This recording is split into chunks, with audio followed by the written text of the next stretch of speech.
গুন্ডামস্তান নিয়ে রাজনীতি করে, এদের নেতাদের মুখের ভাষায় সেটা প্রমাণিত হয়। এদের কথাবার্তা যা চালচলন, তাতে করে মানুষ তো মোটামুটি এদের কোনো মতেই চায় না। ভীত সন্ত্রস্ত ছিল। আমরা এলাকায় এলাকায় যাচ্ছি, সাধারণ মানুষের সঙ্গে কথা বলছি, সাহস জোগাচ্ছি, তাতে করে মানুষ বেরিয়ে আসছে। তাতেই বোঝা যাচ্ছে মানুষের মনের কি চাহিদা।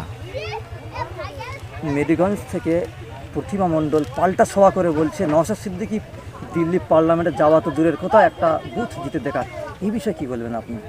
দেখেন, ওদের শাসক দল, ওরা গুন্ডামস্তানের রাজনীতি করে আসছে প্রথম থেকে এই পর্যন্ত। আপনারা দেখেছেন শাসক দলের সঙ্গে কারা আছে। ডজনের ওপরে ডজন, 2-4 ডজন জেলের ভিতরে আছে। এখনও যারা আছে একটা বড় অংশের, তারা দাবাদাবি করছে। এবং এরা যে গুন্ডামস্তান নিয়ে রাজনীতি করে, এদের নেতাদের মুখের ভাষায় সেটা প্রমাণিত হয়। এদের কথাবার্তা যা চালচলন, তাতে করে মানুষ তো মোটামুটি এদের কোনো মতেই চায় না।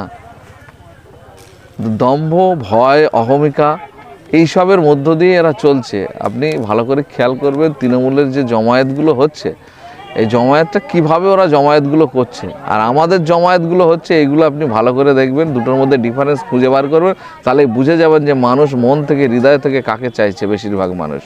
স্যার, একটা বিষয়, সন্দেশখালীর ভূখণ্ডে এক শ্রেণী তারা সাধারণ চিলাচামটা, তারা সাধারণ মানুষকে ভয় দেখাচ্ছে যে সাধারণ শেখ খুবই সত্ত্বে খুবই অল্প সময়ের ব্যবধানে ফিরে আসবে আমাদের মাঝে, জেল থেকে ছাড়া পাবে, তাদেরকে ভয় দেখানো হচ্ছে। এবং সাধারণ শেখ যে দোষী, এই বিষয়ে আপনি কি বলবেন যে সাধারণ শেখ কি ভোটের আগে ছাড়া পাবে? মানুষকে এমনটা ভয় দেখানো হচ্ছে সন্দেশখালীতে যে সাধারণ শেখ জেল থেকে ছাড়া পাবে ভোটের আগে, এই বিষয়ে কি বলবেন? আমাদের যতটা জানা আছে, উনি যে ধরনের অন্যায় কাজ এই টাইমের মধ্যে করেছেন, তার যা ফাইল জমা হয়েছে, তাতে করে ওনার এত শর্ট টাইমে ছাড়া পাওয়ার কোনো জায়গা নেই। সব কেসগুলোকে পরপর মুখ করতে করতে ওনার একটা লম্বা টাইম চলে যাবে।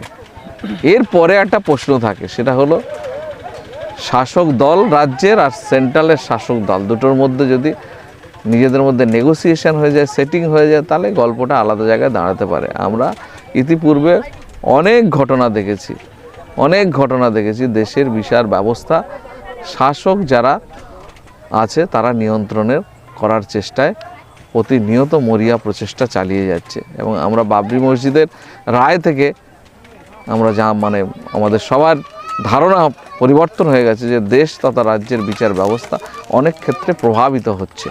সেই জায়গায় দাঁড়িয়ে যদি প্রভাবিত না হয়, বিচার ব্যবস্থার প্রতি আমরা এখনও আস্থা রাখছি বলেই এখনও বুকে ভরসা নিয়ে এই লোকসভার ময়দানে আমরা লড়াইতে নেমেছি। তো সেই জায়গায় দাঁড়িয়ে যদি সঠিক বিচার হয়, বিচার ব্যবস্থা সঠিক পথে চলে, তাহলে ওনার এত শর্ট টাইমে বেরোনোর কোনো জায়গা নেই। কিন্তু ওরা যেটা বলছে, মানুষের মনের মধ্যে যে ভয় তৈরি করেছে এতদিন ধরে, সেই ভয়টাকে রেস্টোর করা যায় কিনা। যে শাহজাহান মোল্লা আর মতো নেতারা ধরা পড়ার পরে সাধারণ মানুষের মনের যে আবেগ, মানুষের মনের যে যন্ত্রণা, যে এতদিন না বলা কথা, তারা যে আজকে প্রকাশ্যে মানুষের সামনে বলছে, তার মনের আনন্দটাকে শেয়ার করছে, এইটা যাতে বন্ধ হয়ে যায়, তার নিজের অধিকার, নিজের যে বাক স্বাধীনতা, নিজের মনের কথা, নিজের অধিকার যাতে প্রয়োগ না করতে পারে, আবার নতুন করে মানুষের মনে কিভাবে ভয় ধরিয়ে দেওয়া যায়, তার জন্য এই কথাগুলো বলছে যে শাহজাহানবাবু তাড়াতাড়ি বেরিয়ে আসবে, তোদের আবার কথা বলা বন্ধ হয়ে যাবে। সুতরাং ভয় দিয়ে জয় কিন্তু করা যায় না। পৃথিবীর ইতিহাস কিন্তু কোনো অত্যাচারী শাসক শেষ কথা বলেনি, জনগণই শেষ কথা বলেছে। কিন্তু অত্যাচারী শাসক একটা নির্দিষ্ট পিরিয়ড পর্যন্ত সাধারণ মানুষের উপরে জুলুম চালিয়ে গেছে। সেই জুলুমের শেষ কিন্তু একটা টাইম হয়েছে। এখানে এই যে জুলুম চলছে সরকারের, এই জুলুমও শেষ হবে, সাধারণ মানুষ তার অধিকার ফিরে পাবে। সেই অধিকার যাতে ফিরে পায়, সেই লড়াই আমরা লড়ছি। সাধারণ মানুষের অধিকার পাইয়ে দেওয়ার লড়াইতে আমরা আছি। আশা করি সাধারণ মানুষের জয় হবে। সন্দেশখালী শাহজাহান বাহিনী বলছে যে আমরা ভোটে জিতে কোনো স্তরে যারা বিরোধী দল আছে তাদের কোনো প্রধান সার্টিফিকেট বলো আর খাদ্য সুরক্ষা সব কেড়ে নেওয়া হবে বলছে। এতে আপনি কি বলবেন? হ্যাঁ, তো সেটা গণতান্ত্রিক রাষ্ট্র। আমরা আইনের মাধ্যমে গণতান্ত্রিক পথে আমরা মানুষকে ঐক্যবদ্ধ করে লড়াইয়ের মধ্য দিয়ে গণতান্ত্রিক পথে এবং আইনি পথে দুটো দিক থেকেই আমরা লড়াইয়ের মধ্য দিয়ে মানুষের অধিকার সুনিশ্চিত করব। ওই ভয় ভীতি উপেক্ষা করে মানুষ যেভাবে রাস্তায় নেমে আসছে, তাতে ওদের এই হুমকি ধুমকি চুমকি বেশি দিন আর চলবে না। আপনার পরিচয়টা দেবেন স্যার? আমার পরিচয়, আমি হচ্ছে গিয়ে আইএসএফ জেলার দক্ষিণ চব্বিশ পরগনা জেলার সভাপতি।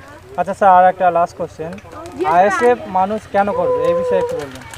দেখেন, ভারতবর্ষের স্বাধীনতার পর থেকে মানুষ স্বপ্ন দেখেছিল তার নিজের দেশে নিজের শাসন ক্ষমতায় ইংরেজরা চলে যাওয়ার পরে তার অধিকার সে বুঝে পাবে, নিজের হক বুঝে পাবে, নিজের পাওনা বুঝে পাবে, মাথা উঁচু করে অর্থনৈতিকভাবে সে বলিয়ান হবে, সে শান্তিতে এই দেশে বসবাস করবে। আজকে দেশের স্বাধীনতার ৭৫ বছর পার হয়ে যাওয়ার পরে মানুষ এখনও তার মনের কথা মুখ দিয়ে বলতে পারছে না। এটা তো আপনারা দেখতে পাচ্ছেন, যার কারণে নতুন দল করে আমরা এই যে মানুষের হক পাইয়ে দেওয়ার লড়াই আমরা লড়ছি। সাধারণ বঞ্চিত নিপীড়িত মানুষ যারা মুখে কথা বলতে ভয় পায় তাদের কণ্ঠ হিসেবে নওশাদ সিদ্দিকী তোলপাড় করছে, এবং সেই কারণেই মানুষ আমাদের বিশ্বাস করে আমাদের দিকে আসছে। মমতা ব্যানার্জি তিনি তো অনেক কিছু অনুদান দিচ্ছেন মানুষদেরকে, যেমন শিক্ষাশ্রী, ঐক্যশ্রী, লক্ষ্মীর ভাণ্ডার, কিন্তু আইএসএফ ঢুকলে কি কি পাবে? এইগুলো হচ্ছে আমরা মনে করি এগুলো ভিক্ষা, যা দেওয়া হচ্ছে ভিক্ষা। আমরা চাইছি যারা আজকে এত দিন ধরে বসে রাস্তায় আছে মেধা, যারা চাকরি পাওয়ার যোগ্য, আজকে গরিব ঘরের ছেলেরা অনেক কষ্ট করে বাবা মা লেখাপড়া শেখাচ্ছে, একটা চাকরি করে স্বাবলম্বী হবে, তার ছেলে মেয়েগুলো সংসারে হাল ধরবে, সেইগুলো সব বন্ধ করে তাদের প্রাপ্য টাকাগুলো ৫০০-১০০০ করে দিয়ে মানুষের ভোট কেনার যে পরিকল্পনা চলছে, এটাকে আমরা সম্পূর্ণভাবে সমর্থন করি না। আমরা মানুষের রোজগারের পক্ষপাতী। মা বোনেদের হাতে রোজগার তুলে দিতে হবে, তার অনেক প্রকল্প আছে। সেই প্রকল্পের মধ্য দিয়ে মা বোনেরা মাসে মাসে বাড়িতে বসে ১০০০ টাকা কেন ৫০০০ টাকা উপার্জন করতে পারবে, সেই প্রকল্প আমরা নিয়ে আসবো। তার মধ্য দিয়ে মানুষের আর্থসামাজিক উন্নতি আমরা ঘটাবো। আচ্ছা, কিছুদিন আগে আমরা নিউজ মিডিয়ার মাধ্যমে দেখছিলাম যে প্রায় ২৬,০০০-এর মতো চাকরি গেল, এ বিষয়ে আপনি কি বলবেন? ২৬,০০০ চাকরি তো এই লটে গেল, এর পরের লটে প্রাইমারিতে ৫২,০০০-এর ওপরে যাবে। এই সরকার আসার পর থেকে যত নিয়োগ হয়েছে পুরোটাই চুরি করা হয়েছে এবং লুট করা হয়েছে।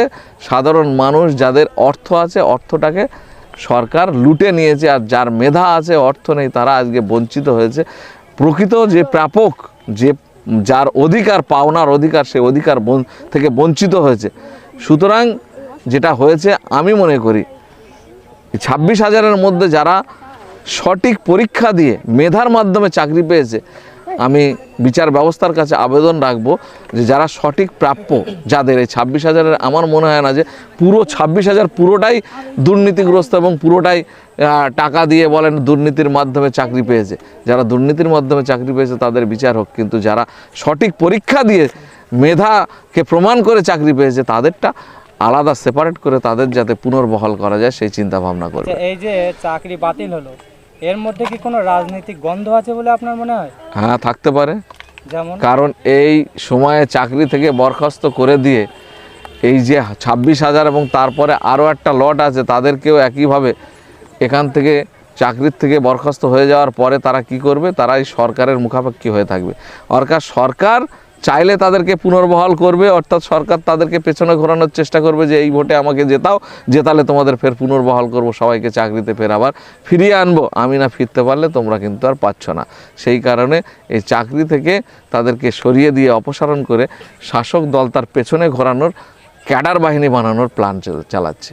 আচ্ছা, আজকে যে এই জনসভা হলো পদুয়া মোড়ে, জয়নগরের আন্ডারে, তো আপনাদের এই জনসভায় কোনো কি প্রশাসনিক বা কোনো নেতাদের দ্বারা বাধাপ্রাপ্ত হয়েছেন আপনারা? এখনও পর্যন্ত আমার কাছে সেরকম খবর নেই, থাকলে ভিতরে কী আছে আমি জানি না, কিন্তু আমার তো মনে হলো প্রশাসন রাস্তাঘাটে আমরা আসার পথে যেটা দেখলাম যথেষ্ট সহযোগিতা করেছে, কিন্তু তারপরে গ্রামের ভিতরে কোথায় কী হচ্ছে সেটা আমার কাছে এখনও খবর নেই। একটা ছোট খবর পেলাম যে কোথায় ঝান্ডা বাঁধতে গিয়েছিল, 3-4 জনের নামে মিথ্যা কেস দিয়েছে।